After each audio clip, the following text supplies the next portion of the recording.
everyone, and welcome to the 2024 WCS Pitch Competition. Can you imagine? This is our 6th annual pitch competition, highlighting the best and brightest women leading companies in the clean tech and sustainability industries. For those unfamiliar with Women in Clean Tech and Sustainability, we are a nonprofit organization primarily run by the volunteers on a mission to further the professional roles of women in the clean tech and sustainability industries. We are located in 13 countries with a membership base of more than 500 professional women and men. We hold monthly virtual events, in-person socials, and professional development workshops.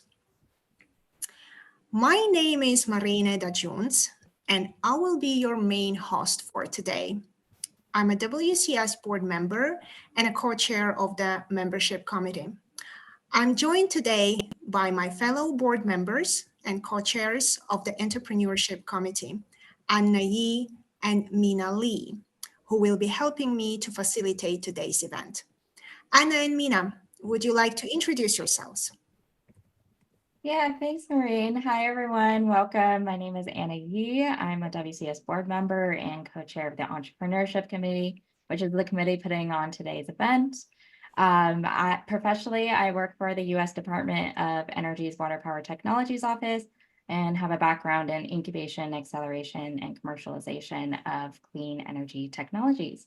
And then I'm joined today by my fellow colleague and volunteer, Nagashri. Over to you. Hi, everyone. I'm Nagashri, and I am a WCS volunteer for the Entrepreneurship Committee, and I'm super excited to facilitate today's event.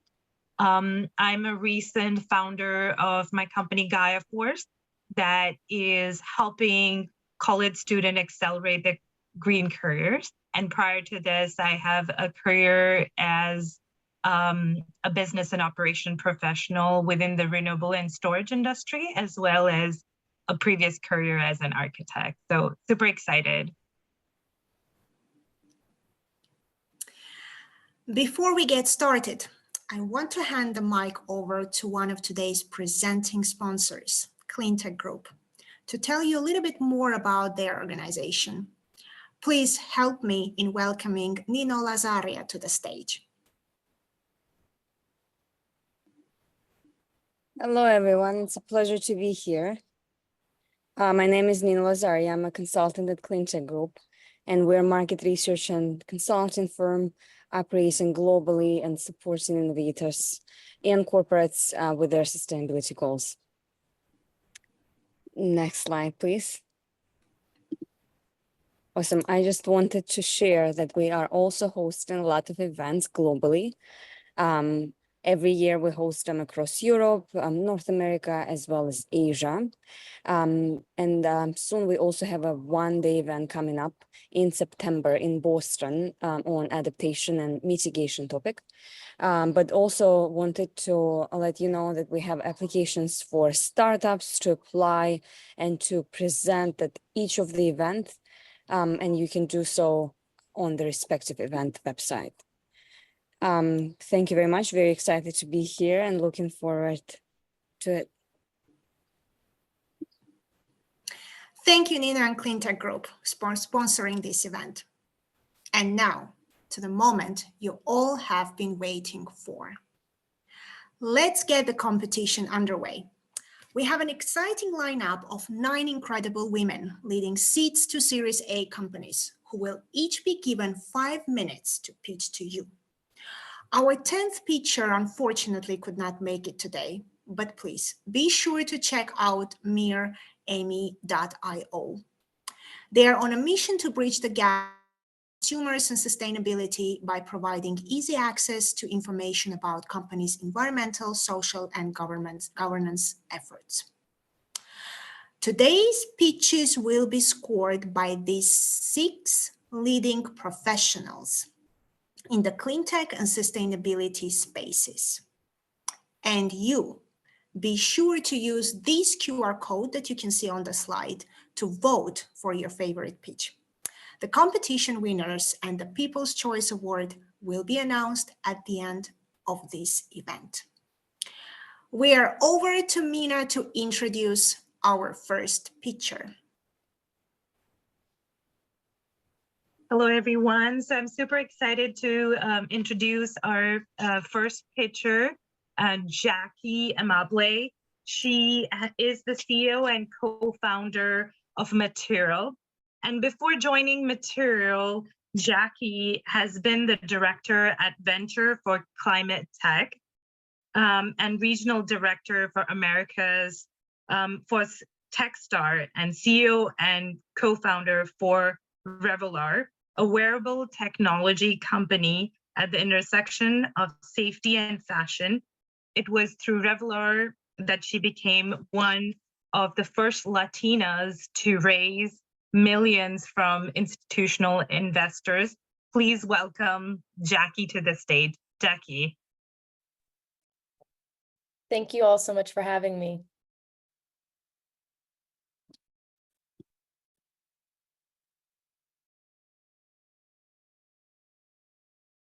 I'm supposed to wait for the slides, right? Making sure that I'm not missing. Okay. I was like, I can go, but. Go. Hi there, my name is Jacqueline Rosamable. I go by Jackie. As she mentioned, I'm the CEO and co-founder of Material. At Material, we take toxic petrochemicals like isocyanates out and put in earth-friendly products. This is our why. As of today, petrochemicals account for 15% of oil and gas. By 2030, this is expected to be 30% of oil and gas. We cannot, continue to decarbonize, a variety of different systems, then ignore what everything is made out of. The demand is surging. Next slide, please. First, I want to start with our team because actually this was a bit different. I joined as CEO and co-founder, unlike with my first company. Dr. Philip Pienkos is the CTO and co-founder and co-inventor of this technology alongside Dr. Tao Dong. We actually have the exclusive license for this technology from NREL, as well as we have supplemented that with our own IP portfolio. Jordan Harris on our team has taken recycled polyurethane from 0 to millions of pounds of products. That company was then acquired. And so he is our scale ops expert. He has taken quite a few products from lab bench to full commercialization. Ben Galfin joins our team from Patagonia, where he led R&D as well as sourcing of new technologies to improve their supply chain. And Blake Yeager is our head of software. Him and I worked together in the past. He just came off a stint of Amazon, and he's in charge of our AI, which we will hear about shortly. Next slide, please. So a bit about our platform. We design for chemistry that is good for people and planet, starting with an alternative for polyurethane, and we'll go deep on that in a second. We leverage AI and data intelligence to unlock new products. So while we are going to be shipping polymer, we are using AI to meet those needs faster. Polyurethane takes millions of variations, and we want to tackle all of them. We use a wide variety of feedstocks. We have a very resilient supply chain. We're not a one-trick pony in terms of feedstocks that we can use, anything from bio-based to renewable to recycled monomers. And our focus for our platform is tackling toxic plastics. Next slide, please. So a bit about the AI platform and our vision for this. So it is starting with formulaic AI. So being able to take the specs from our customers and being able to match those directly as a plug-in product. The early data shows that our technology should be plug and play with current manufacturing, both of chemical companies that are making current polyurethane. We use the same equipment as them, as well as plug into the textile mills who will be our first customers. In the future, we want to add detailed metrics around impact goals. For example, in the EU, right, you can no longer greenwash. You must have that data to back up your claims. And we want to make that as easy for our partners to get a hold of as possible, as well as do verified sourcing so that they know exactly where their feedstocks are coming from. Next slide, please. We are starting with textiles and outdoor gear. Part of that is, of course, we have somebody from Patagonia on our team, so it's a clear expertise of ours. But also fashion is using 20% of the world's plastic and are responsible for 10% of global emissions, second only to oil and gas. Next slide, please. So meet Polaris. It's our non-isocyanate polyurethane. That's why we call it Polaris for consumers, because that is a mouthful. For those of you who are not aware, isocyanates led to the Bhopal tragedy in India, 500,000 impacted for life, tens of thousands dead overnight. And it's also the leading cause of work-related asthma.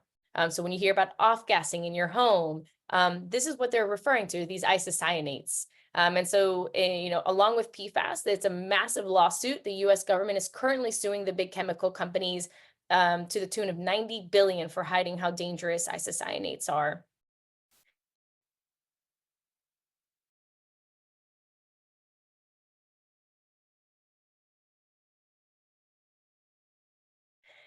They have literally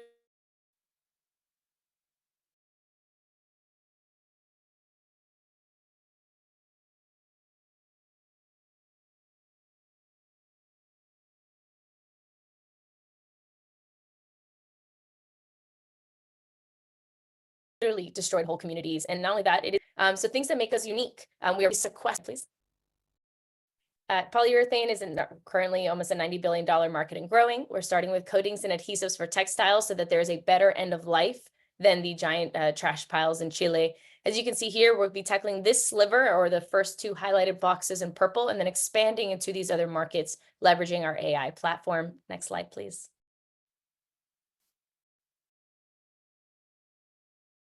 A bit about our price competitiveness. We are price competitive off the bat based off the TA and LCA we did with our friends at NREL. So you can see here sort of the cheapest polyurethane on the market is about $473. Our hybrid formulation can compete as cheaper. Our 100% is a bit more expensive, but our customers, our beachhead customers, are currently paying up to $20, $40 a kilogram for a product they hate.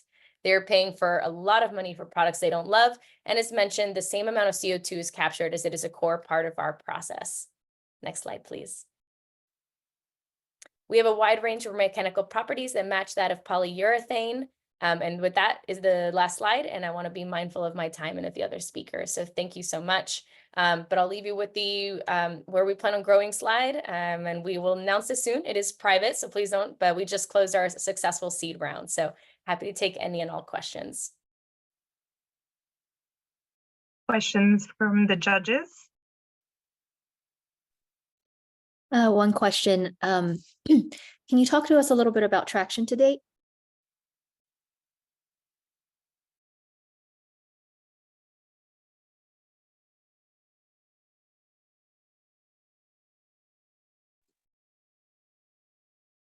Is someone on mute? Jackie.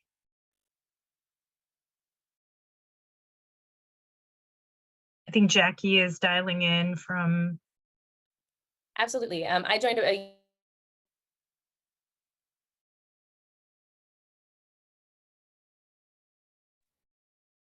Jackie, our apologies. It seems year like ago as CEO. Since then, we closed our meeting and I just sent the final documents. Hello, am I back? Yeah, Jackie, if you don't mind repeating about traction. Back?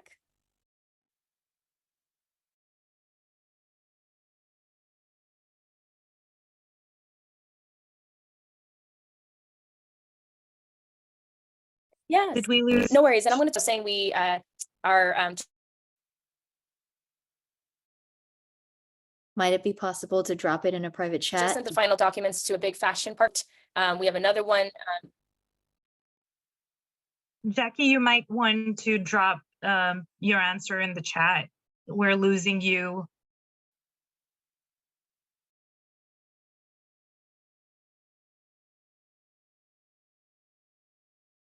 Yeah, maybe one more question from Joy and then Jackie Right for that. Up in the chat.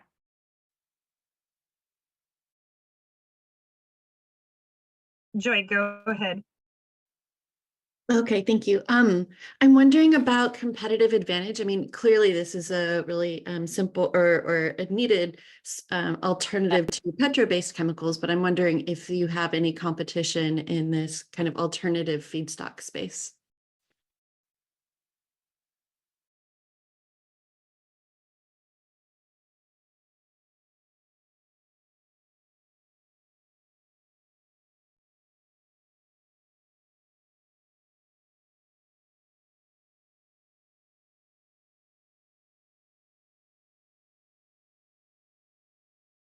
Jackie, I don't know if you were able to hear that, but you can drop your response in the chat.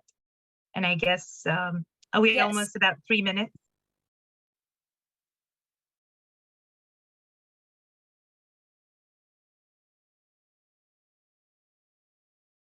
All right. Nagashri, maybe we should move on and Jackie can follow up in the chat. Judges, Yeah. if you had questions,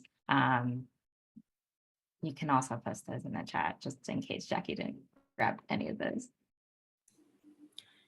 Shall we just move to the next picture just for the sake of the time? Yes. All right. So next up, we have Wendy Mullen, who is a clothing designer behind the brand Built by Wendy, which was established in 1991. She has sold her line through her flagship stores in LA, New York, Brooklyn, and SF. She is a costumes designer, has written 4 sewing books, and was the creative director of Wrangler Jeans. Through Charge System, a Lacey portfolio company, Wendy is taking her interest in sustainability to the next level. Please join me in welcoming Wendy to the stage.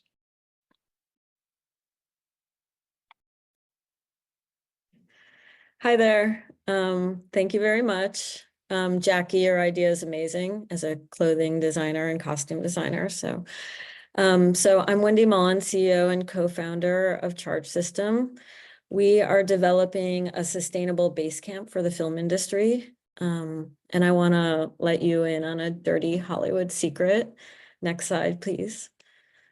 On location film production is unsustainable. So if you can look past these random actors here on the screen, you would see a massive caravan of diesel trucks and generators and mountains of mixed trash headed straight to the landfill, all having the unseen but very real health implications for crew and communities. There's about 100 productions shooting every day on the streets of LA. Over the course of a year, they generate an estimated 227,000 metric tons of CO2, 12 million plastic water bottles, and 36 million pounds of trash. Next slide. So you also might see me on set. My co-founder and I are both department heads in the film industry. So I am a costume designer, union costume designer, and my partner is a union production designer. So this is kind of like what we see every day. It's our life on set. And we know our customers because we work with them. So next slide. So they perceive sustainability as expensive, inconvenient, and unreliable. And that the tech is unproven. So to use some industry jargon, sustainability doesn't put asses in seats, as we say. Or if you're Gen Z, you might say sustainability just doesn't have main character energy. So with that, I'd like to introduce, next slide, please, our all-in-one Basecamp truck and trailer. So it's electric, it's quiet, and it's everything our customers need. It's a powerhouse that does the work of 3 diesel trucks with 0 emissions. And I guess you can think of it as a Swiss Army knife for film production. So next slide. There's also a great supporting cast.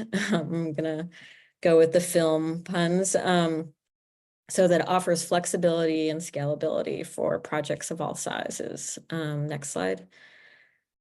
So by bringing together all of these essentials, Charge System is more affordable. So we're trying 20% cheaper. It's actually way more convenient. You just one click or one call. And it's designed to provide a reliable service, a robust, proven tech that we can actually, upgrade as new technology unrolls each year. And with an industry first, we have a Charge app that collects and reports consumption and emissions data so that our customers can be compliance ready for future mandated regulations. Next slide. Oops, I missed a part. Can you go back? Sorry. So the other part is our boldly colored branded trucks are not just a nod to the film industry. They actually are an advantage that we give our customers. So they can assure that their clients and cast and crew are working sustainably the moment that they step on set. Next slide. So film production services is a $21 billion market across the US each year. We're starting here in LA, obviously Hollywood, for unsupported independent production companies and major studios that have additional sustainability needs. Next slide. Okay, so it's not easy being green. Producers could piece together sort of a patchwork to create a sustainability on set with the legacy suppliers that are competitors. But why would they? With one call, we show up, we give them end-to-end sustainability with logistics and supplies and emissions and consumption data. So, sorry. So the next slide. Thank you. All right, so we're ready for our close-up. We have signed LOIs from some really great production companies. We have wide support from the major studios. We have identified and engaged with our manufacturing and partners and resource vendors. We've bootstrapped some early engineering. We built a great team of advisors in sustainability and film. We're also in Lacey and Cleantech Open currently, and we're active in our industry's sustainability advocacy groups. Next slide. So we are seeking 500,000 pre-seed initially to build our support rental fleet to get some traction, get on set, have some revenue, and then from there, an additional round to prototype our base camp truck and build out our infrastructures. So we call it our charge stop or our charge yard, and it's basically a modern truck stop. So we can provide drivers, like driver amenities tailored to the entertainment drivers and industry fleet owners. And basically, we want to support the industry at large in their transition to zero emissions logistics. Next slide. So our mission is to normalize what we refer to as sustainable film production. And so that one day soon, it's actually just called film production. So thank you very much. Amazing. Thanks, Wendy. And Leah, go ahead. Great, thank you. Awesome presentation. I'd love to better understand your specific IP around the solution. So do you have an IP strategy, or is it more or less kind of all off the shelf technologies that you're putting together? And if the second is true, if you could go into your partnership strategy a little bit and how you form those partners, that'd be great. Sure. So no, we do not have IP. Essentially, we are curating, the best tech, sustainable supplies, and we're delivering them all together on set to our customers. Right now, the way production goes is they're siloed productions from everywhere, and nobody really wants to do all of it. You rent trucks from one place, supplies from another.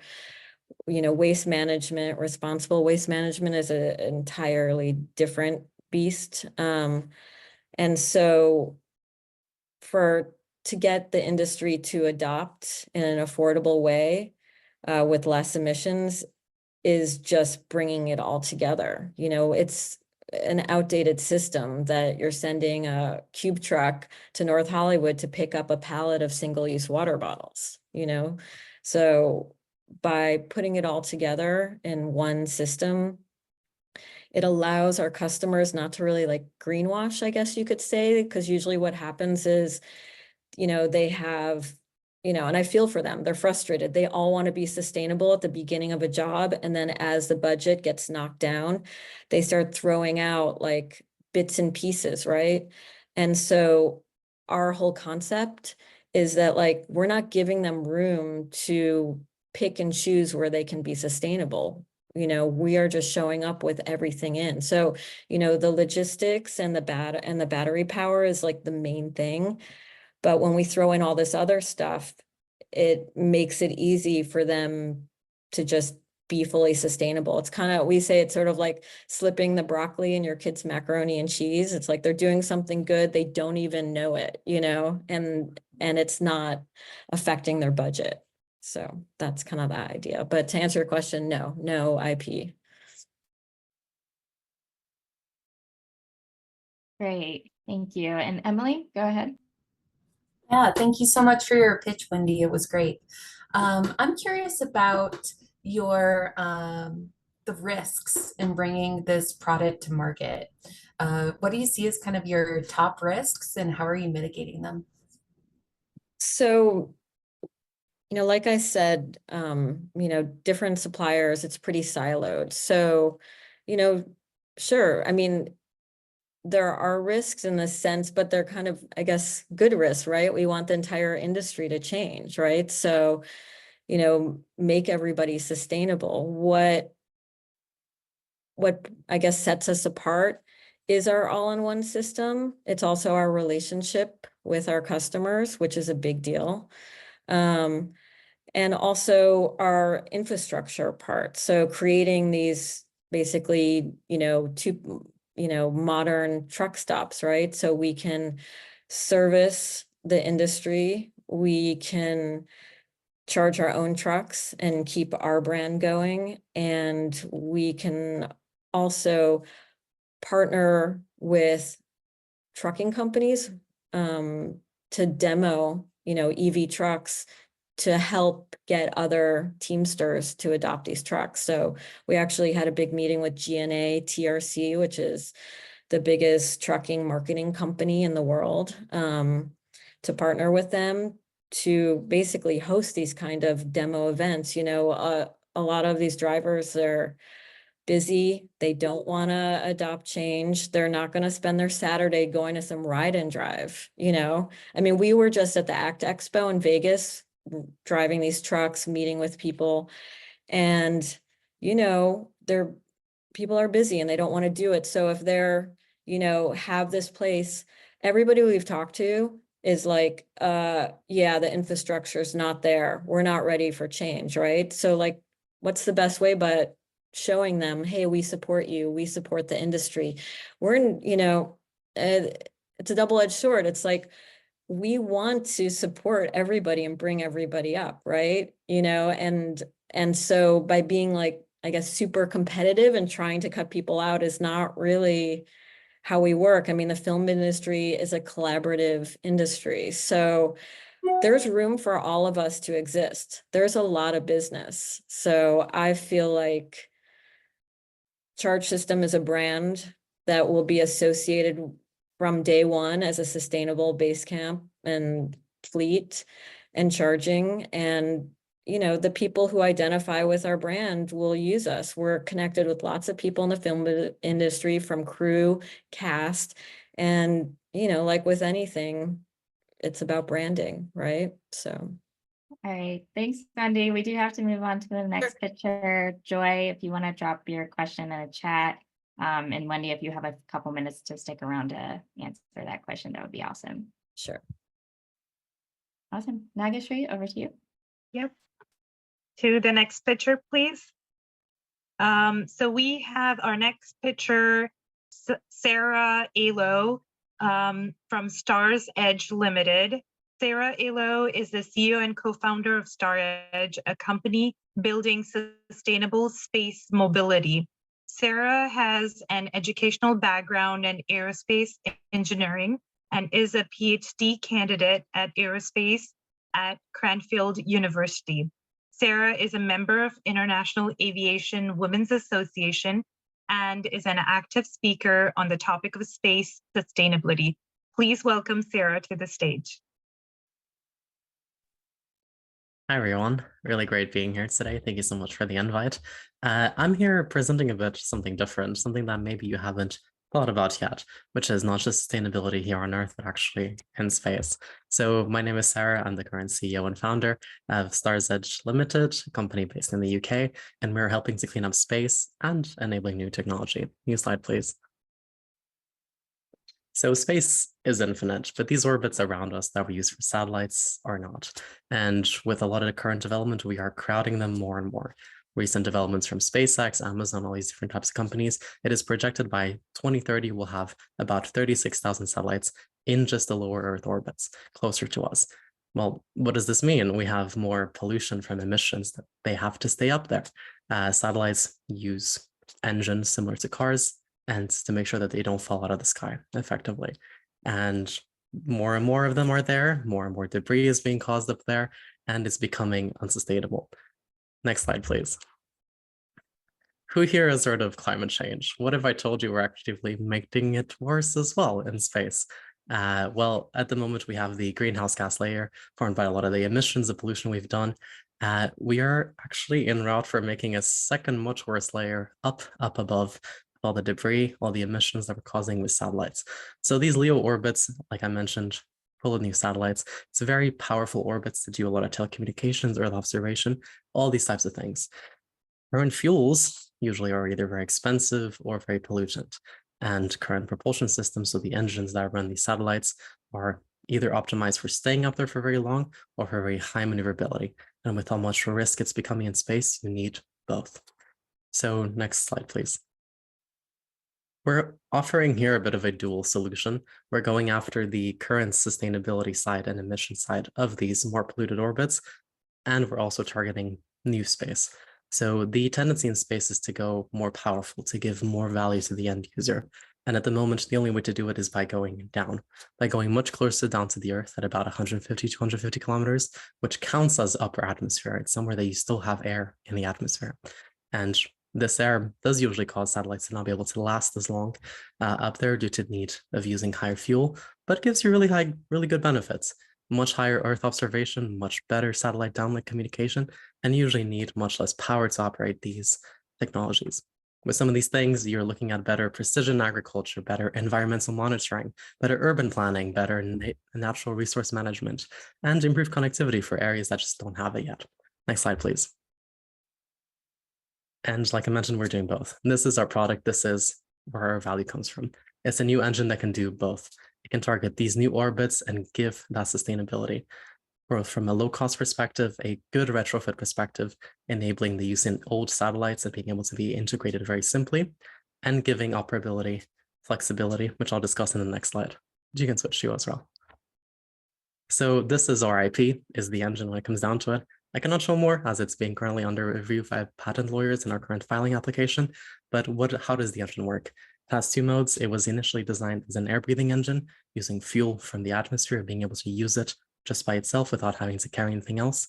And it can also be retrofit using a fuel system to be able to operate in these other satellites.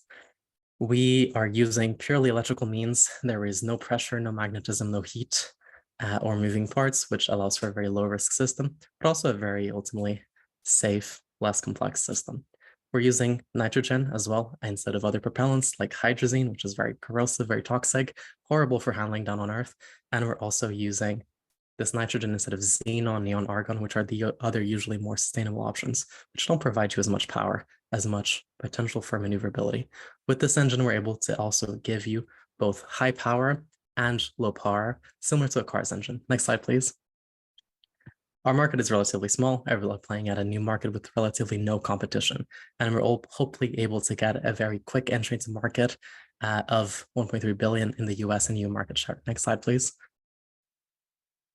Competition, there isn't much. Everyone is trying to do this. No one has done it so far. These are only 4 companies playing at it. Next slide, please. And all of them have done it in a way that they're trying to retrofit existing technology instead of redesigning it. But we ultimately have the best power, best cost, best everything for the job. Next slide, please. Our team is consisted of me and Trian. We have really good expertise in sustainability and engineering, strong advisory board, strong team, strong focus in corporate sustainability and in engineering. Next slide, please. We've been all over the world in terms of US and EU market, trying to earn those partnerships, earning those connections, and we've done amazing with business incubators, venture capitalists, and everything. And we're looking for partners to develop our technology further. Thank you so much. Thank you, Sarah. We have a question from Joy. Yes. Hi, Sarah. Thank you. This is really fascinating. Whenever anybody starts talking about like space trash and space debris, it's always really interesting to listen to. So thank you for your presentation. I'm wondering where the technology is at right now. Like, what's the status of development? What stage are you at, and where what are your kind of next steps in developing your technology? So we have a working prototype in lab. We know it works. We are recently been awarded a grant to take it further, to go for a lot of the development and testing to get it to space. A lot of our partners from universities have allowed us to do a lot of testing with them and going forward. And we have partners that we're looking to do joint demonstrations in space with. And hopefully all is well. We'll continue with some other partners for some customer pilots and much more. We have a couple letters of intent and MOUs on the way that we're hoping to give us quite well. And in terms of funding, we have that grant, and we're closing off on a major seed round of funding as well in the coming weeks. Thank you. Do you know kind of how long before you have a prototype in space? Sure. So our current timeline, we're hoping to have it in space by mid to end 2025. Ultimately, it's just how long you need to get the product developed, tested, qualified. But with the traction that we have, we don't see why we cannot make this deadline. Excellent. Thank you, Sarah and Joy. I believe we can move to our next picture. Over to you, Anna. Thanks, Nagashri. All right, our next picture, Dr. Romy Fain is the CEO of Heat Inverse, a company developing thin film materials that passively cool applications that lose efficiency when heated. She holds a PhD in electrical engineering and computer science from Cornell University and has over 10 years of experience as a prototyping and manufacturing entrepreneur. Romy enjoys playing with her 2 Boston Terriers, hiking in the trails around upstate New York, playing music with her mother, metalworking, gadget making, mentoring, and simply meeting other underrepresented women in fields like STEM and business leadership. Please welcome Romy to the stage. We're listening. Mommy. Hi. Mommy. Hi, everyone, old and young. Okay, I'll go ahead and jump in. Thank you so much for having me. I'm Romy Fain. I'm the founder and CEO of Heat Inverse, where we make thin films that get cold without any additional energy input. And our mission is to revolutionize cooling technologies and profitably reduce greenhouse gas emissions by at least 1 gigaton at full deployment. And it looks something like this. This is this little sample. It's just got a little adhesive backing, and you stick it on what you want to cool, and it's as easy as that. Next slide. So as the intro was informing you, I have over a dozen years experience as an entrepreneur in manufacturing and prototyping, as well as relevant research and advanced degrees from places like UC Berkeley and Cornell. But I'm really just one part of this amazing team making this happen. We have this great mix of PhDs and industry experience and startup veterans who have a lot of experience bringing new products to market. Slide. Rising temperatures are exacerbating problems for a lot of industries, especially with the electric grid that suffers from reduced efficiencies with deratings and shutdowns happening more and more frequently. Slide. Refrigerated trucking and cold chain, where they're always dealing with these crippling fuel costs in an industry with very narrow margins to start with. Slide. But there's also many more: solar, food production, buildings, EVs, slide. Click. And data centers. And slide. At Heat Inverse, we have a thin film that gets cold passively, and it's low cost. It's super easy to install. It still works if it's cut or torn or pierced, as long as it's in contact with what you want to cool. It's about the thickness of a sheet of paper, so it doesn't add any significant weight or thickness to what you're building, so no additional mechanical structures needed. And we do all of this with no moving parts, no power consumed, and none of the waste heat that's typically generated from conventional cooling systems. Slide. The way this works is we make emitters that selectively emit in the wavelength range where the atmosphere of the planet is transparent. And when we do this, it's like you're taking the emitter out of the insulating thermos that is the atmosphere, and you're exposing it to the biggest cold sink you could ever find, which is outer space. And then just second law of thermodynamics, we're not breaking any rules of physics. We get, heat always wants to go from hot to cold, in other words. We get about 100 watts per square meter of passive cooling at room temperature, or roughly 10 degrees C difference between with and without the film, with higher capacity cooling at higher temperatures. So it sort of self-regulates a bit. We like to call this a reverse greenhouse effect because instead of trapping heat on the planet, we're allowing it to get whisked away. Slide. We have completed 4 successful pilots, 3 in the energy industry and 1 in refrigerated trucking. At one customer site, we demonstrated a 25 to 58% reduction in auxiliary power for battery energy storage systems, where they were only asking for 10% reduction. At another customer site, we showed that the films keep the internal temperatures of an inverter cooler than that of a shade structure, which is our next closest competitor. At a peaker plant in Los Angeles, we showed as much as 25 degrees C difference between with and without the cooling films on identical transformer cabinets. So it's a little bit hotter temperature, so you see more of a difference.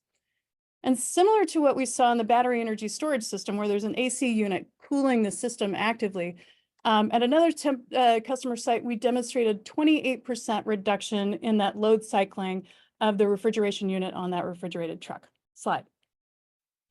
This year, we are in the process of translating those successful pilots into full site sales. And we also have a number of expanded pilots and brand new customers in energy, refrigerated trucking, and food industry. Click. Slide. All of this value all this value that's generated from these films translates into these really giant margins with giant markets and giant impact. And that's the impact that we can see right now. It's ready to go, ready to deploy. So just the fraction of the energy markets where we have quantified these subsections, we're seeing more than 30 billion in these subsections alone. Slide. As compared to other types of companies who are trying to solve the same problems in these industries, there's no other companies that can provide the same impact at such a low cost, ease of application, and high durability. Slide. Our thin films are really, out of order here. So we've raised 2 million to date. We have many partners across the cleantech space, locally, nationally, and internationally, including organizations like EPRI. I heard Scale for Climate Tech earlier, Third Derivative, many others. Slide. But the thin films are really just the lowest hanging fruit. It's very easy to integrate. But we also have a high capacity system that's our long-term vision. So instead of just 100 watts per square meter that we get from the passive cooling thin films, we can do on the order of 1,000 watts per square meter. And at that sort of cooling capacity, we can start to compete with conventional cooling systems and replace many of those kinds of systems. Slide. And I will thank you for your time and look forward to questions. Thanks, Romy. Sorry for the slide mix-up there. Are there any questions from the judges? Yeah, Leah, go for it. Oh, go ahead. Thanks. I'll be quick. You mentioned a ton of different markets and traction and pilots in a ton of different markets. As you commercialize, is there one particular market or maybe a few particular markets that you see most potential or that you want to penetrate first? Yeah, so we started with solar panels because we also have like a transparent version. Then we did a couple of NSF I-cores and moved into refrigerated trucking for a short time. then at this point, it's looking like the value generation is highest in the power industry, and in particular on things like inverters and in transformers, where there's a shortage right now. And a lot of these, as it gets a little bit hotter, these assets are operating outside of the ideal temperature range more and more. So they're lasting not as long as they're supposed to, as the warranties are supposed to be lasting for. So lots of people are, as we're expanding with AI, with the clean energy transition, we need a lot more of those assets. And that means if we can double the asset lifetime, which is roughly 10 degrees C of cooling in those assets, and we've already shown at 8 degrees, roughly 10 degrees will double the asset lifetime. So that's a massive value generation for just a very simple, quick, easy integration. If you can stick a sticker on the wall, you can deploy this technology. Great. Leisha? Thank you. And I was also curious, Romy, can you talk a bit about, is there any differentiation or defensibility around your solution versus the competition? I would imagine if you're better and farther and and best, that might invite some additional competitive pressures from existing and new players. Yeah, absolutely. So in the passive radiative cooling space, our solution is far less expensive to manufacture because it was designed from the instance from the very beginning. It was designed for high throughput manufacturing instead of as a one-off science experiment, and that needed to be scaled up. So that design for manufacturing is built in from the very beginning, and that's the reason why we are able to use existing manufacturing processes, use existing readily available materials and all of that. So so in that space for passive radiative cooling, there's a lot of other issues too with durability and delamination and those other things. But from customers, we're hearing that the use case, they're priced, other passive radiative cooling films are priced out of their use case because it's just too expensive.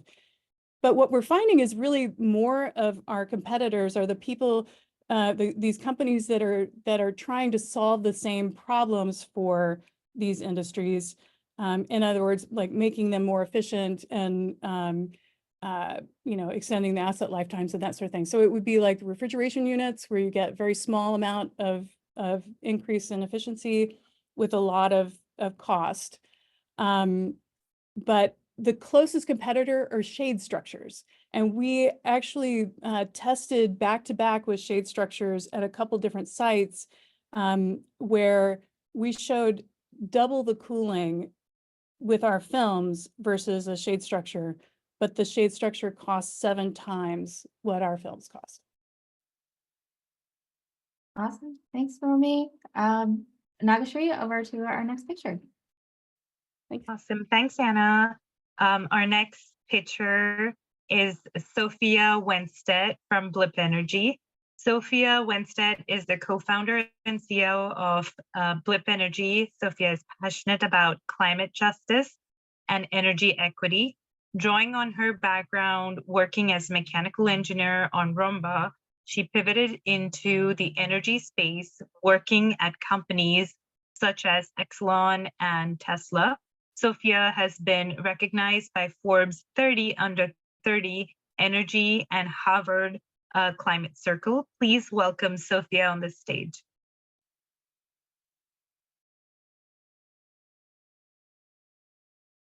Oh, thank you very much. Yeah, I'm very excited to be speaking with you today. We are Blip Energy, and we're really solving the problem around utilities. So they are unable to keep up. Sorry. Next slide. Yeah, thank you.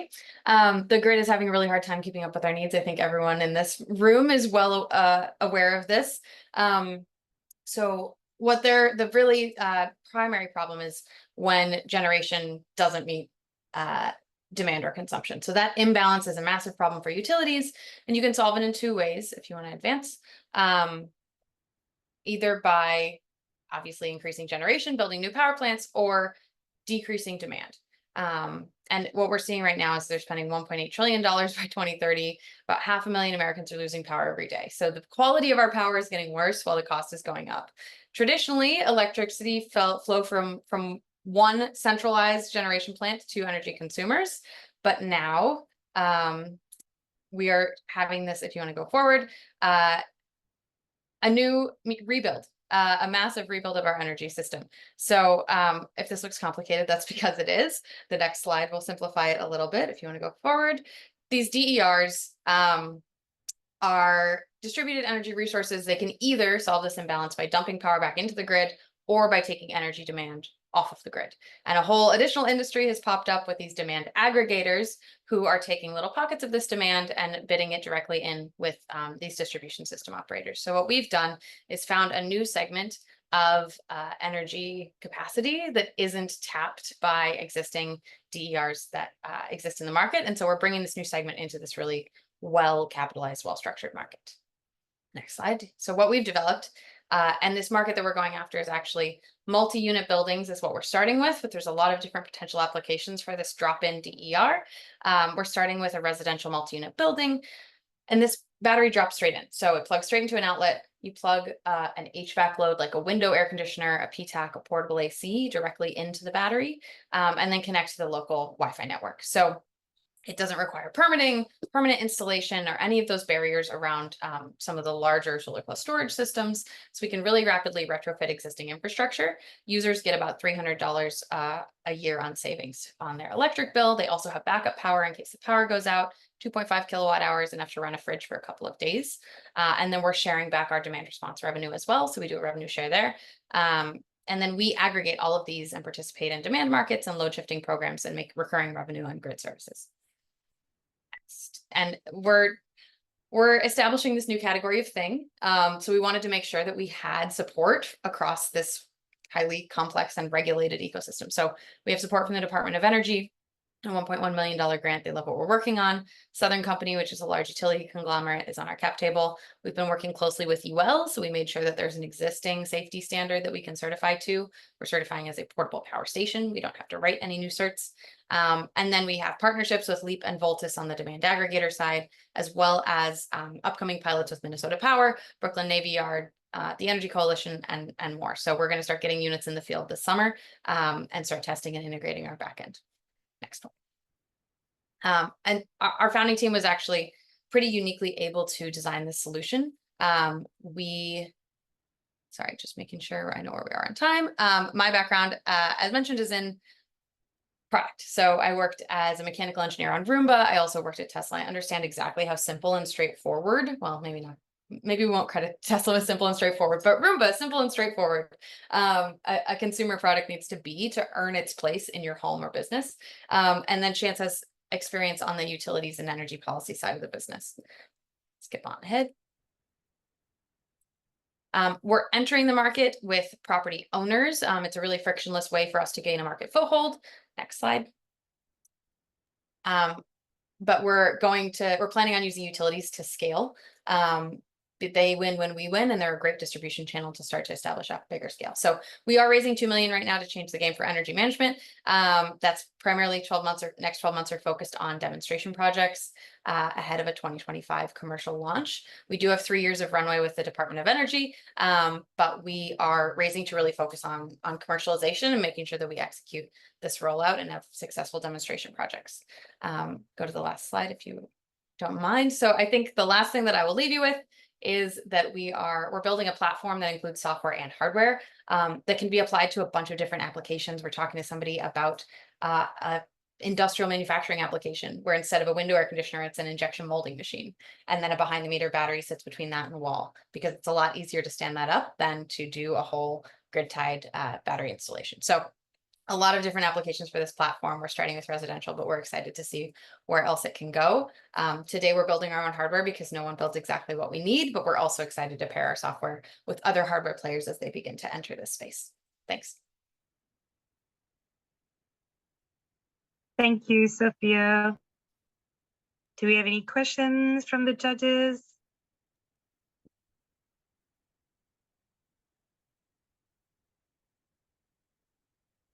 Yeah, Emily, if you have a question for Sophia. Yeah, can you talk about a little bit, and I hope I'm like fully understanding, so apologies. It acts as a battery backup, correct? So it on a daily basis is doing load shifting. It also can provide backup. So on a daily basis, basically, I think in this picture, it's plugged in with a space heater. So that little space heater next to it is plugged into the battery. Battery's plugged into the wall. It's staged a little bit for drama in the photo, but you could envision this like up against the wall. And so on a daily basis, the battery is charging up when energy is cheap or when the grid is not taxed, and then using that to run a high load HVAC appliance like a space heater or a window air conditioner during that peak window, or participate in demand response. So that's how you're saving money every day. And then in case of an outage, the fact that you have backup power is just a perk. So you have 2.5 kilowatt hours to run whatever's important. How much power can it provide when it's fully charged? Yeah, so it's a 2,500 watt continuous with a 3,600 watt peak. So basically designed to make sure that you can hit the challenging load of a window air conditioner. Thank you. Yeah. Excellent. Maureen, if you have a question for Sophia, I know there's a lot of hands up, so.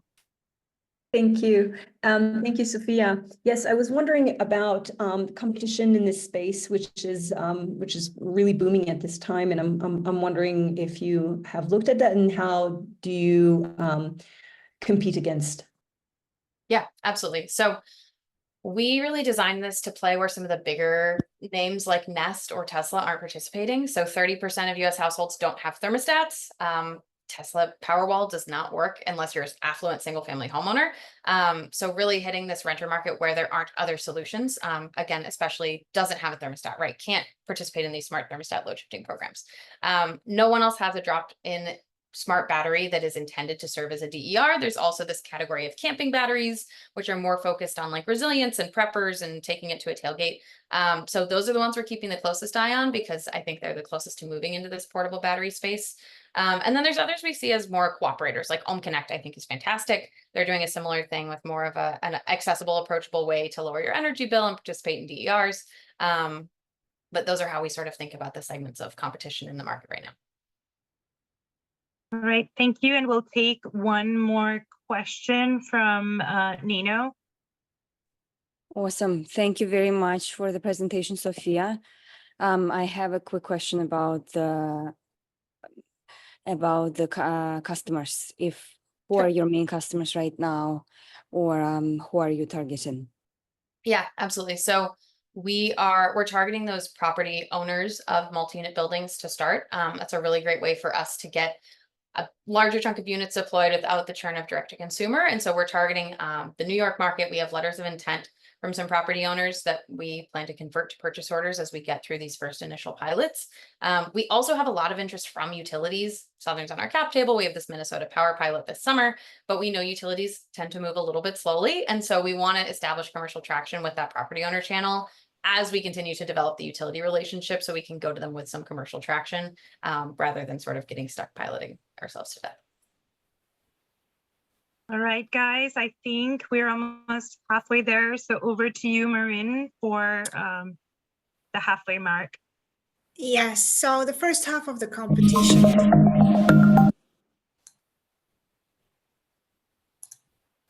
So we will take a quick 2-minute break and then we will start the pitches again. So see you all in 2 minutes.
back, everyone.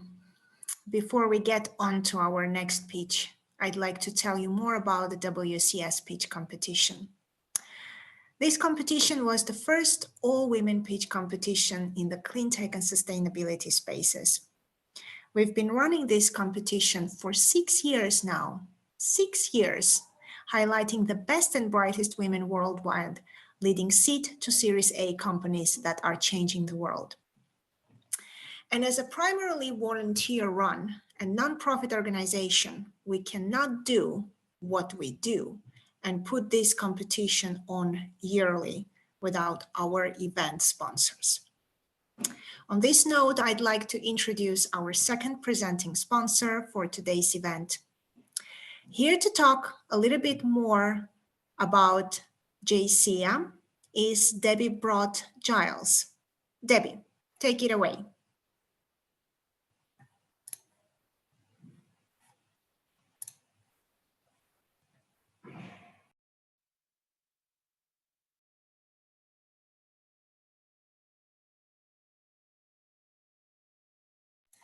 Do we have Debbie on board with us?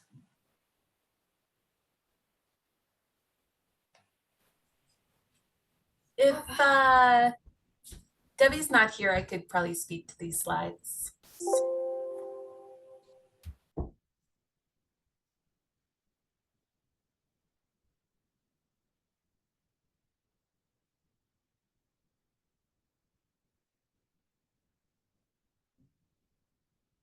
All right, Emily, I think you might have Yeah, let me just jump in here. here.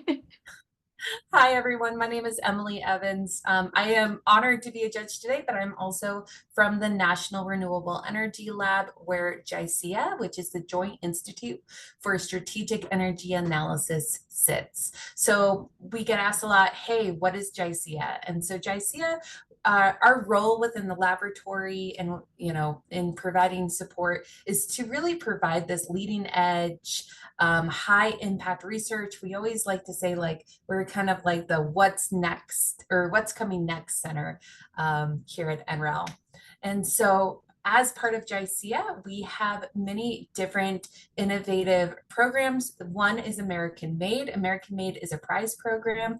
Everyone who's pitching today, I would highly recommend that you check out the American Made program. We have a variety of energy competitions happening all the time, and we'd love to have you participate. I'm going to drop that link in the chat here. We also have collaborations, including the JICEA annual event that we would love you all to take an interest in, as well as our Catalyzer program. So I'm going to drop this information in the chat. Please do check out JICEA, check out American Made, and if you have any questions, feel free to reach out. Like I said, the American Made program, we offer a ton of different challenges and voucher opportunities. I've heard several of you are already working within the National Lab Complex, but our prize program offers you a mechanism to do that via vouchers. Prize opportunities, cash prize opportunities, really great for technology development. Do I have another slide? No, I don't. Thank you so much for your time, and thanks for letting me hop in. Really appreciate it. All right, let's move on to our next pitcher. All right, Anka Timote is the CEO and co-founder of Holocene. At Holocene, Anka and her team employ organic chemistry to develop an efficient regenerative CO2 removal system. Anka holds a Bachelor of Science in Chemical Engineering and minor in Environmental Engineering from Washington University, a Master's of Science in Environmental Engineering from ETH Zurich, and a Master's of Business Administration from Stanford University. Anka has over 10 years of experience working on carbon capture technology, including working on some of the world's first direct air capture plants. Please welcome Anka to the stage. Hello, everyone. Thank you for having me. It's a delight to be here to present Holocene. Holocene is a direct air capture company. We build machines that look essentially like chemical plants. We remove carbon dioxide from the atmosphere, and we sell carbon removal services. Next slide, please. This is an incredible challenge that we're trying to address, removing carbon dioxide from the atmosphere since CO2 is so dilute. Oh, the slides went by very fast. So I want to start with the team because it takes an incredible team to do this. And I think I'm lucky I have two co-founders. Tobias Rusch is a CTO, so I'm starting on the right here. Tobias and I worked at one of the incumbents in the space, early days in the director capture space. In Switzerland, so we started working in this field in 2012, and together we got to build for the incumbent several of these director capture plants. We now are working on a new and improved technology, but we bring that expertise with us from our former employer. We also are joined by a third co-founder, Keaton Ross. Keaton worked as a VC in Cleantech, as well as with Patch, which is a marketplace for the product that we're selling, so carbon removal services. So this means he's worked alongside our competitors as well as our customers selling the product we're trying to sell. And we think it takes this team and we have 15 others, scientists and engineers to do what we're trying to do, which I'll get into in a second. Next slide, please. Now, the challenge that we're trying to solve is immense, as I said. So we have named ourselves after this challenge. So we are trying to restore the Holocene epoch. That's the last 12,000 years in which Earth has enjoyed a very stable climate. And this is where our civilization developed. We know that we're at risk at leaving that kind of those cozy environment conditions that allowed us to get to where we are as a civilization. And our mission is restoring the Holocene, which means removing carbon dioxide from the atmosphere to such a degree that we can go back to the stability. And if you go to the next slide, this is being done twofold. And I think some of the solutions here that you've heard today are working on that purple part. So reducing carbon emissions is really important. And we don't, we already assume that that's going to go as well as it can. So all our scenarios and our market projections, assume the best in terms of carbon reductions. But what we know is that already there's been so much carbon dioxide emitted in the atmosphere that we absolutely have to remove. So even if we stop all emissions tomorrow, there's still legacy carbon dioxide in the atmosphere that has to be removed. And we're talking about 10 billion tons of CO2 per year. This is the capacity that we need to get to as an industry. And we orient ourselves after these numbers. And if you go to the next slide, just to put this 10 billion tons of CO2 per year capacity in context, we are talking about a completely new industry or sector of the economy, carbon removal, that is on par with oil and gas industry or solid waste industry. So when we look at the amount of material we have to move out of the atmosphere, and in our case, putting it underground, if this is compared, in the same in terms of volume as well as economic value, it's the same value as oil and gas. And we actually have fewer years to do it. So oil and gas had 150 years to put all the CO2 in the atmosphere. We have around 50 to undo all of that. And this is what the guiding force and the guiding principle behind our company. Now, how do we address this challenge? If we can go next to the next slide. So here's how we put ourselves in the context of director capture. You might have heard already of other companies that are playing in the space.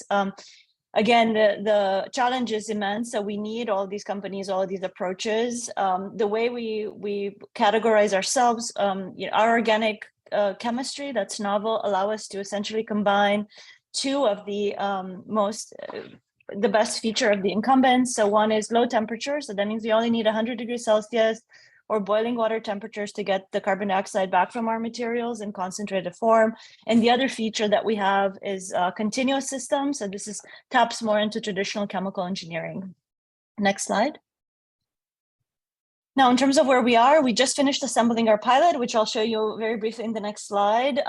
From here on out, we have to scale essentially 200x and then another 100x going forward. So we're about to reach commercial scale in the next 2 years. And we've already pre-sold some of our carbon removal services from our demonstrator. You can go to the next slide. This is the pilot that we've just finished assembling. You'll see that in the background there in the first photo. We've done this with our team in-house, so engineering across different disciplines. We're testing this pilot, and if you go to the next slide, maybe a little bit on the market. I know I'm running out of time. Yeah, sorry, can you rush to the next one? Apologies. In terms of customers, this is important to say. So there are many corporations that have committed to net zero. We've sold carbon removal services already to several of them, 2 of which are public, so Stripe and Shopify, and we're announcing a new contract soon. And I think I'm out of time, so thank you very much. Everything else I'll cover in the questions. Thank you. Thank you so much, Anka. Any questions from the judges?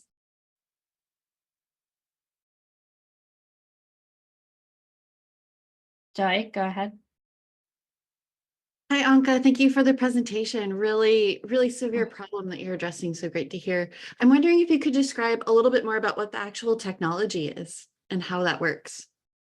Yes. So our technology has at its basis organic chemistry. What that means is carbon dioxide is a little bit acidic, and we use a acid-based chemistry, as we all remember from school. So we have materials that chemically react with the carbon dioxide from the atmosphere, and that's reversible. So essentially, we put the CO2 into our chemicals, and we regenerate it out using low temperature heat, and we get 100% concentrated CO2, or close to 100%, that we then store underground. The chemistry was actually developed at Oak Ridge National Lab. We've exclusively licensed the chemistry, and what we're doing, our expertise is engineering. So turning that chemistry, going from beaker to actual machines and chemical plants. And that's where our expertise and IP lies. Great, thank you so much. And Leah? Thanks, awesome presentation. I've a 2-parter, one's very easy. Can you go back to your last slide? I think it had some awesome stats that I'd love to read. Yeah. That's my easy question. Yes. Second question, know this space really well, some great technologies being developed. I'd love for you to talk a little bit about your energy usage, as that is one of the kind of main sticking points for adoption here. Yes, we think we're one of the lowest energy use technologies out there. And maybe without going into the numbers in comparison, the reason we are lower energy is the bonds that the carbon dioxide forms with the materials is relatively weak. So this is why we can use low grade temperature, only 100 degrees Celsius, versus some of our competitors use 900 degrees, so more like a kiln, you know, how ceramics are made. So that's one thing, that's one feature that allows for low energy consumption. And the other is the continuity. So we actually can load CO2 continuously in our solution, and we unload it continuously. So that also means we don't have the start and stop or the batch system like other technologies do. That essentially allows for energy efficiency. And yes, LCA, so life cycle assessment and energy consumption. We modeled that out and started measuring these numbers because they essentially subtract directly from the CO2 benefit that we can claim. So we incorporate that into how we price our carbon dioxide removal services. Great, thank you so much. And I believe we're going to move on to our next picture. So Nagashri, over to you. Thank you. Awesome. Thanks, Anna. So our next picture is Lizzie Kolar from Zeroscope. Lizzie Kolar is co-founder and CEO of Scope Zero and is leading their mission to reduce personal utility bills and fuel expenses by 300 billion per year and remove a carbon emissions equivalent of 125 million cars from the road. Lizzie developed her expertise in residential utility compensation as an engineer at Ameresco, where she designed cost-effective energy and water efficiency upgrades for military-based housing. Lizzie holds a master's degree in sustainable design engineering from Stanford University and a bachelor's degree in mechanical engineering from West Virginia. Please welcome Lizzie to the stage. Hi, everyone. Thank you for the opportunity to be here today. Next slide, please. So at Scope Zero, we created what's called the Carbon Savings Account, or CSA. And the CSA is both a financial wellness benefit for employees and a corporate sustainability strategy for employers, because ultimately we provide strong financial incentives for employees to upgrade their home tech and personal transportation, which then reduces a company's work from home and commute emissions, so directly reducing their Scope 3. Next slide, please. I'm one of the two founders of Scope Zero. As mentioned, my expertise is within residential utility consumption, and I met my co-founder Caitlin in grad school at Stanford in a program called Sustainable Design and Construction. And Caitlin's background and expertise is within employee benefits. So we combined our backgrounds in residential utilities, corporate sustainability, and employee benefits in a way that creates significant financial and environmental impact. Next slide, please. So with the carbon savings account, we use a simple and familiar employee benefit framework where the employee and the employer both contribute funds to the account. And then the employee uses that money for eligible home technology and personal transportation upgrades that reduce their utility bills, fuel expenses, and carbon footprint. We have a comprehensive list of what these eligible upgrades entail. It's everything from Energy Star refrigerators to smart thermostats to public transit or EV. The average US home can save over $5,000 per year with CSA eligible upgrades, which is how we serve as a financial wellness benefit, which greatly broadens our employee engagement as opposed to if we only targeted folks that are concerned with their carbon footprint. And then another important feature of our platform is that we measure all of the financial and environmental savings associated with the upgrades, and that's fed into a company's sustainability reporting because you can click twice, please, because home tech upgrades reduce work from home emissions and transportation upgrades reduce commute emissions, both of which are significant pieces of a company's overall footprint, specifically Scope 3.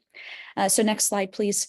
Our product is a platform that facilitates the benefit, and you can ultimately think about it in three main pillars. Our fintech functionality administers the bank accounts and facilitates cash flow. Our marketplace hosts a partner vendor ecosystem. We also surface relevant utility and government incentives. We have customized and interactive savings calculators to help employees make the best purchase for their situation. And then our analytics pillar enables us to create energy and water profiles of each employee's home and a fuel profile of each of their vehicles to measure and report on the sustainability metrics for the company. Next slide, please. So here's a view of our employee dashboard. You can see the account balance at the top, your recommended upgrades based on your profile, your lifetime savings from CSA upgrades, your utility bill breakdowns, and then we have our marketplace and debit card management features in that left navigation bar. Next slide, please. And then similarly, a dashboard built out for employer admins so they can see that company-wide financial and environmental savings and a breakdown of the enrollment and participation statistics. Next slide, please. So where are we to, oops, I jumped ahead. Okay, so with our, for our revenue model, we have four main streams of revenue. So we have an industry standard monthly fee that we charge to the company per participating employee. Next, please. On our fintech side, this is where we can take some of the account balance interest and interchange fees. We can charge a small commission of purchases made through our partner vendors. And then there's also significant opportunity to capitalize on the insights from our data analytics. Looking at the next slide, our total addressable market is over $10 billion just within the United States, and just as an employee benefit, we're already seeing demand globally and opportunity to work directly with utility companies as well. Next slide, please. So where are we today? We've raised $3 million in funding from investors, including Differential Ventures, Hearst Lab, and Collaborative Fund. We've used this funding to build out a strong foundational team of engineers, designers, and go-to-market folks to bring our product to life and to market. We see our best traction with Fortune 500s with formal climate commitments and mission-oriented organizations like New York Life or Hearst Lab. And our biggest focus now is to continue our growth in these two buckets, and we believe that WCS's network can really accelerate that growth. Just to tap into some of the metrics from our launch with New York Life a little bit. So we hit their maximum enrollment cap within the first 10 days. 85% of this cap has used their CSAs to make significant home tech upgrades just within the first 3 months of launch. We have a net promoter score of 95. And lastly, my favorite part about the CSA is how equitable the framework proves to be. So really the CSA can meet every employee where they are with their personal home and transportation setup. Just with New York Life, users in 25 different states, it's red states, blue states, urban and rural settings. The age range is young 20s to young 60s, and a great mix of renters and homeowners as well. So with that, I thank you for your time, and I'm happy to answer any questions. Thank you, Lizzie. Any question, judges? I'm not seeing any hands up yet. Okay, so Emily, I do see your hand up if you want to ask your question. Yeah, what does the competitor landscape look like? This is new to me, but are there other products out there that are similar? So we are the only folks doing the carbon savings account. We created the concept, we're the ones bringing it to market. When I think about the competitive landscape, I really look within the benefits realm. So if you think about benefits over the past 20 years, the two main pillars have been healthcare and retirement. What we're starting to see is a third pillar pop up, and that's really around sustainability. So, we've seen a few other folks pop up in this green benefits space, but we differentiate ourselves in a few important ways. So the first is we serve well as a universal umbrella solution for all things sustainability that relate directly to the company's emissions, so work from home and commute. Whereas you might see point solutions that are helping employees finance their solar or EVs, we do that. And then we also give the employees choice where they can spend their CSA funds on other eligible upgrades. And then a second big differentiator for us is the savings account feature itself. It creates a more equitable product by having the money up front on the table, as opposed to only helping folks that could afford those purchases in the first place. And because we so emphasize the focus on financial wellness, that just completely accelerates our target base, as opposed to only focusing on folks that are concerned with their carbon footprint. Thank you. Excellent. Thank you all. Anna, over to you for the next pitcher. Thanks, Nagashri. Next up, we have Arzu Zendeju, who is a distinguished molecular biologist and CEO of Reyes Factory. With over 15 years of experience in biotech industry, Arzu specializes in enzyme and genetic engineering and has extensively contributed to synthetic biology in both the academic and industrial settings. Please welcome Arzu to the stage. Hello. I'm waiting for the slides to enter, but hello, everyone. I feel really privileged to be among such cool women today. And thank you very much for the opportunity. I'm Arzu, co-founder and CEO at Reyes Factory. And at Reyes Factory, we are innovating biological solutions to create true circularity in plastics value chain. Next slide, please. I wanted to start by sharing these pages from a popular science magazine that I read as a kid, which had a huge impact on me and is the reason why I'm so passionate about circularity today. It was the very first time I heard about the word landfills and saw these haunting images. I was really horrified, and I thought that why do we have the landfills? And witnessing all that overwhelming amount of waste and understanding the burden it places on our planet was really eye-opening at that age, and it planted a seed that grew into my passion and eventually led to what we are doing today at Reyes Factory. Next slide, please. I would like you to imagine a world where we really no longer have plastic waste as a burden to our environment, but instead have them as valuable resources. And this is our vision at Reyes Factory. We are on a mission to create true circularity by designing novel enzymes and high-performing enzyme blends, which can degrade plastic waste into their original raw materials, like in case of Lego blocks, and that are of equal quality as the ones made from oil. And next slide, please.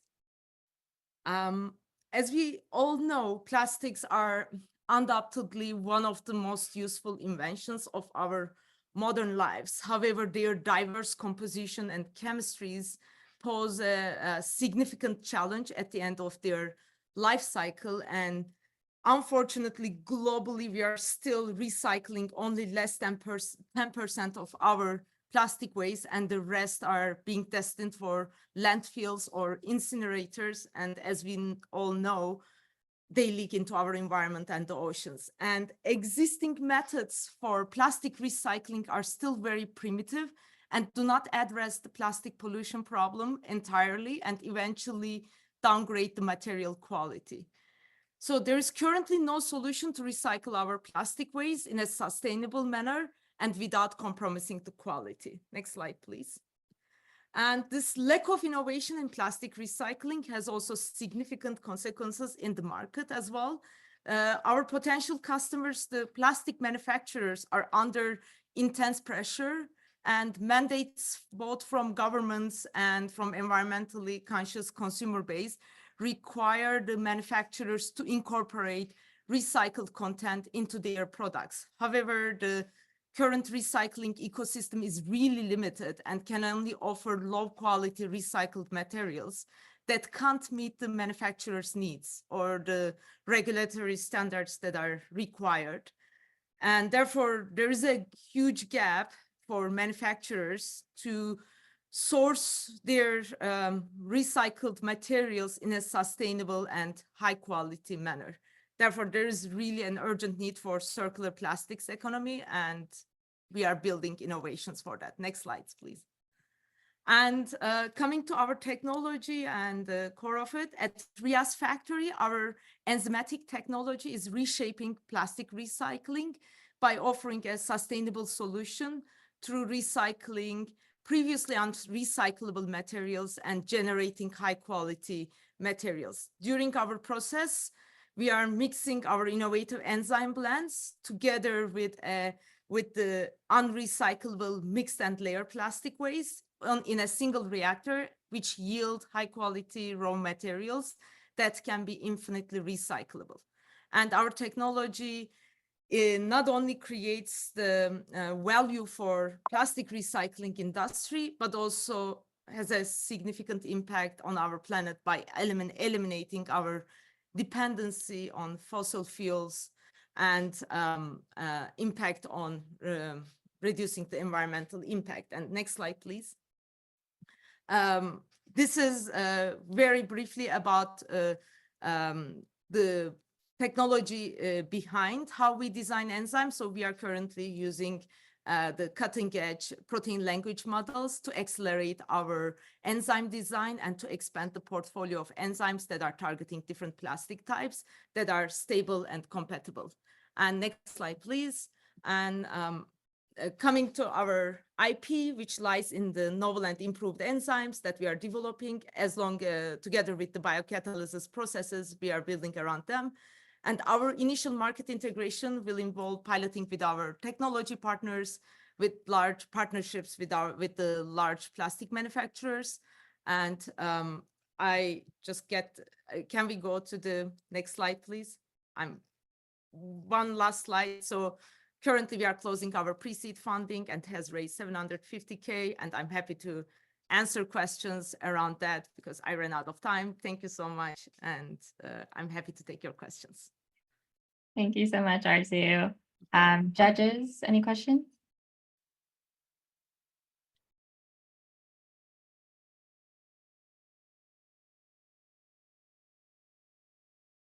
Yeah, Leah, go for it. Thanks. I'm wondering if you could give a bit more description on, once you are commercialized, price, customer, and their incentive to adopt your solution. The customer's incentive is, again, in the value that we provide by providing high quality building blocks. So they are under pressure to incorporate recycled content into their materials, but currently they don't have a solution for that because current methods do not provide high quality original building blocks. So we are able to convert the plastic waste into the original raw materials, which allows the manufacturers to incorporate in a plug and play manner without changing anything in their system. Yes. And sorry, before I pass it over, can you just also talk about price? Price wise, so currently we have techno-economic analysis for how what would be the price for the recycled, enzymatically recycled monomers. There is definitely some premium on the price that we have estimated. However, this is still within the range that the customers are willing to pay at that stage. Great, thank you so much. Emily? Yeah, thank you for your pitch. I'm curious, is there any policy or regulatory barriers that you're coming up or that you have already addressed? We actually haven't seen barriers, but on the opposite, we see a tailwind on the regulatory side that works towards our technology, which is requiring for example, there's a regulation called EPR, Extended Producer Responsibility, that has been adopted by many different countries, and it is mandating the producers to incorporate significant percentages of recycled content by a certain date. And we have been approached by so many different large companies to understand the value that we are bringing to plastic recycling. So they are really looking into such technologies. Thank you. Thank you. Great. I think we'll move on to the next picture then. Nagashree? Thank you, Anna. Our next picture is Emily Danino from Thermoshade. She's the founder and CEO of Thermoshade, a LACI portfolio company tackling the problem of extreme heat with innovative outdoor cooling panels. Emily has extensive experience in finance and entrepreneurship across investment banking, venture capital, and nonprofit finance. She has been an investor in mission-driven technology and consumer companies from pre-seed to Series C. Emily holds a bachelor from Vanderbilt University and an MBA from UCLA. Please welcome Emily to the stage. Thank you so much for that intro. I'm Emily Danino. I am the founder and CEO of Thermoshade, and I'm excited to tell you more about our solution for sustainable outdoor cooling. Next slide, please. So rising heat is causing broad health and economic crises. Heat is America's top weather killer, and it's only getting worse. Summer 2023 was the hottest on record. In grad school, I was part of a team of students that had the opportunity to research this problem of extreme heat and develop a business solution as our master's thesis. Next slide. And what we found is that existing solutions are limited and problematic. They require lots of water, like trees and misters, lots of electricity, like AC or fans, or they have limited ability to actually keep people cool, like cool pavement and traditional shade awnings. That's what led us to develop Thermoshade, a sustainable and effective solution for extreme heat. Thermoshade is a high-tech passive cooling shade panel that can be affixed to an outdoor structure or the side of a building and creates a shady space that feels up to 20 degrees cooler than under a basic awning without using any electricity or water. So on a hot, sunny day, an awning or metal structure will block the direct sun, but that structure gets incredibly hot and radiates heat down onto people or animals below.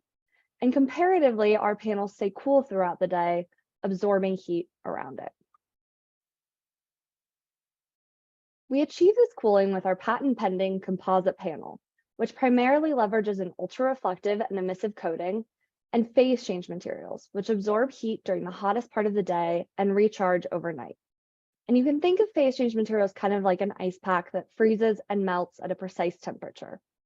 Our panels will be modular and easily assembled, and will produce standardized panels that our end customers will be able to simply combine into a configuration that works for their site.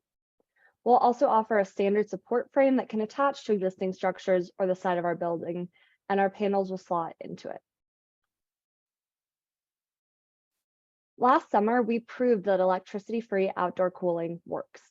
On a hot, sunny day in Los Angeles, our panels created a shady space that was 19 degrees cooler than under a fabric awning control. We took these small scale results and we built this full scale pilot in the back parking lot of the LA Cleantech Incubator. From this pilot, we were able to collect lots of data that we are analyzing and integrating into our next panel design for a subsequent pilot in a target market. One target market where we're looking to do a pilot is schools and universities. Schools are covered in asphalt, creating severe urban heat islands, as you can see here with Culver City High School. Heat makes playground equipment unsafe and greatly impacts students' ability to learn. School districts like LA Unified are looking for ways to safely get kids outside. LAUSD recently approved $30 million to upgrade outdoor learning spaces, and we're currently pursuing a pilot with them. Similarly, universities must protect students using transit, as well as fans and athletes at sporting events. In talking with universities, the transit use case comes up a lot, and we're negotiating an LOI with Cal State LA's transit department. Another target market is dairy farms.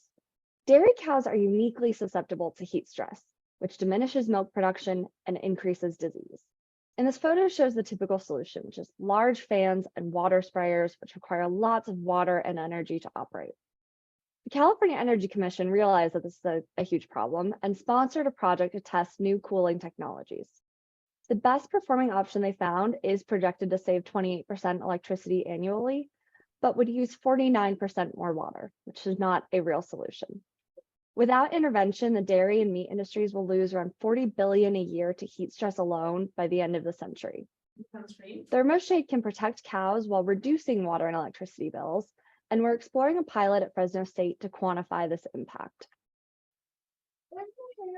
I also want to mention a key use case that works in one of our beachhead markets, as I mentioned, with universities, but also beyond, and that's transit shelters. In the hottest areas with the most need, transit stops often lack shade. And even for stops that do have shelters, studies have found that in some cases, these shelters only make the heat worse. All of this leads to a decrease in ridership during hot parts of the day. And there's a huge opportunity for transit shelters in LA ahead of the 2028 Olympics. The city will be depending on public transit infrastructure to safely transport both fans and athletes, and they're looking to build 1,200 new structures by 2028. We're currently discussing a pilot to integrate Thermoshade panels into the new LA bus shelter design. Thermoshade is committed to building the future of thermal comfort. My prior experience has largely been with venture capital, startups, and finance, and I'm in the process of onboarding a technical co-founder who brings 20 years of manufacturing and engineering expertise and taking products from prototype through to commercialization. I've also surrounded myself with strong advisors that offer expertise in manufacturing, engineering, and thermal comfort, and been fortunate to have the support of these incredible organizations to accelerate Thermoshade's development. Thank you. Thank you, Emily. Questions from the judges? Go ahead, Maureen, you have a question.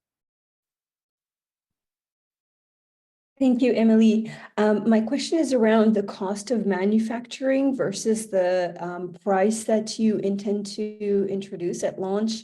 Knowing that school districts, for example, have low budgets for at least that one target. So I'm curious to hear a little bit about how you're balancing those two costs, the cost and the price. Yeah, absolutely. So, the moment we're in low volume manufacturing, it's definitely an expensive process. And we're in the process of doing more manufacturing engineering and planning for what that at scale cost will look like. It will always be more expensive than a fabric awning or some of the easy ups that schools are using now. But in conversations with schools, they're having to replace those at least once a year. And so we see an opportunity for a more durable product that will be price competitive with similar kinds of, higher end cabana structures or more permanent structures.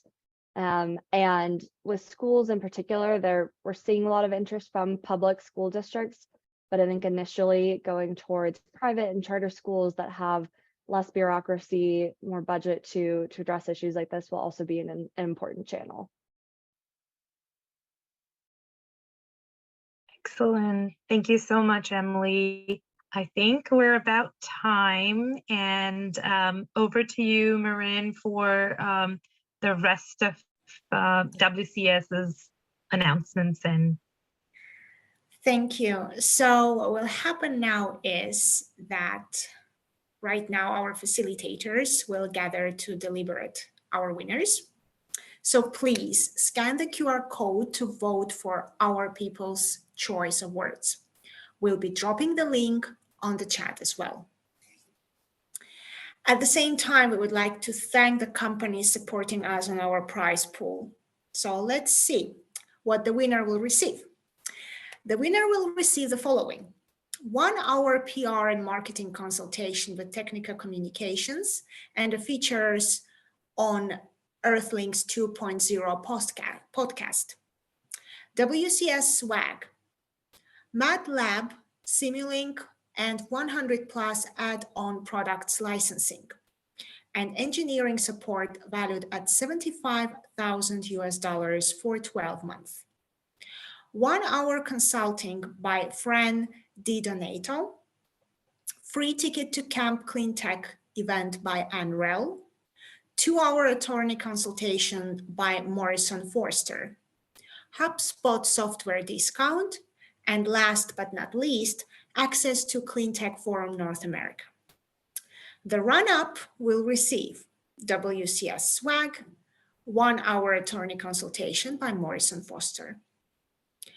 People's Choice winner will receive WCS swag, 1 hour attorney consultation by Morrison Forster.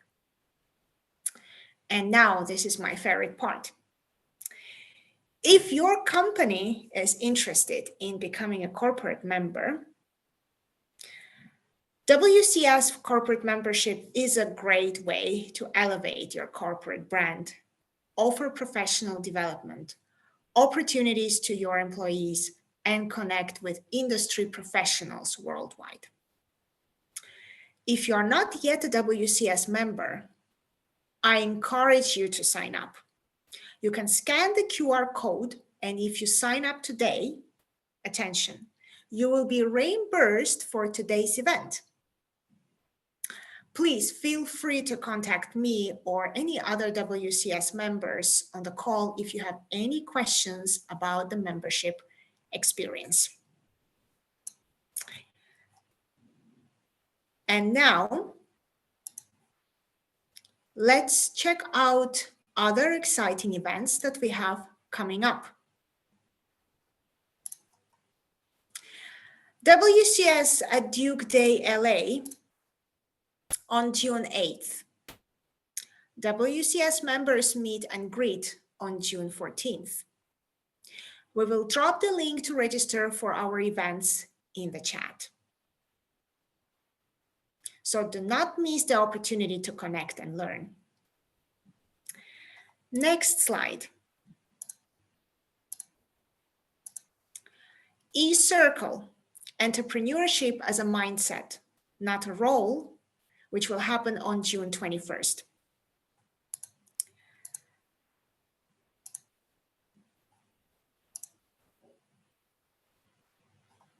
The next, San Francisco chapter beach cleanup on June 22nd. Next one, Green Rising, Women Driving Cleantech Innovation in New York on June 26th. eCircle, Accessing Public Funding on July 26th. Actually, do you know what is eCircle? And if you're curious about the eCircle, it's a program designed for entrepreneurs who identify as women to communicate, reflect, and connect with one another. We run these events every month. We will drop on the chat more information on how to join these events, curated especially for entrepreneurs and founders. At the same time, we have a merch store, and you can use our special code WCS15OFF for 15% off during your purchase. And if you don't already follow us on social media, here are our handles. Please follow us or sign up for our newsletter to stay connected and receive information on upcoming events and opportunities. And now, let's thank our volunteers. Please join me in thanking our lovely volunteers. We can't do these events without the volunteers behind them. And if you want to become a volunteer, please send us an email to the address we will drop on the chat. Now let's talk a little bit about the Entrepreneurship Committee. The Entrepreneurship Committee cultivates activities and resources to encourage and support founders, inventors, and anyone who aspires to drive clean tech solutions to market. And if you are interested in collaborating with WCS to support clean tech entrepreneurs, if you are interested in sponsoring an event, please be our guest. Sponsorship and sponsoring a WCS event provides significant exposure to a target audience of professionals and thought leaders in clean tech and sustainability. With over 14,000 LinkedIn followers, over 3,650 Twitter followers, and a newsletter reaching 6,750 subscribers, your brand will definitely gain visibility across multiple platforms, among other benefits. But now, it's time. It's time to announce our winners.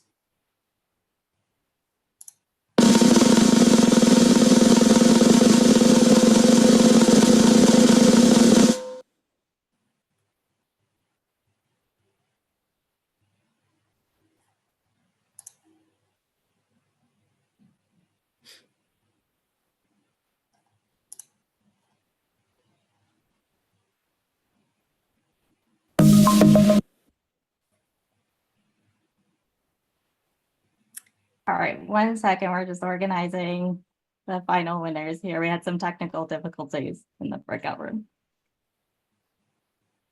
Give me 1 moment.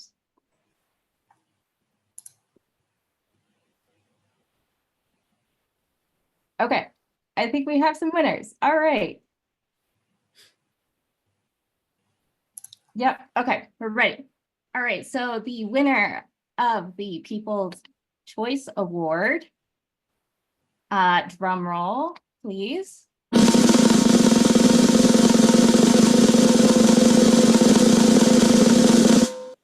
We have a tie. So it's going to be Romy Fain of Heat Inverse and Sarah Aleo of Stars Edge. Congratulations on the People's Choice Award.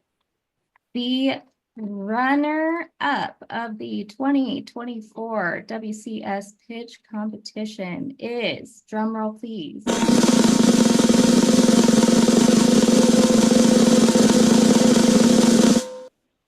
Emily Danino of Thermoshade. Congratulations.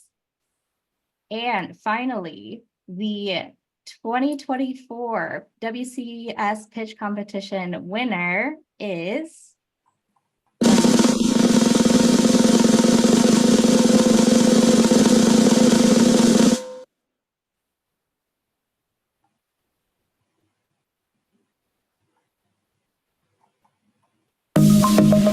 it's Sophia of Blip Energy.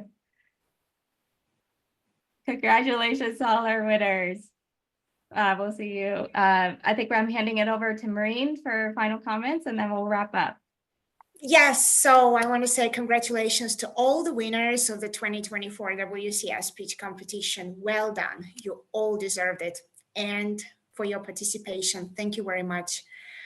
WCS would like to award everybody for your participation and award all the pitchers today with the free WCS membership and welcome all of you to the WCS community.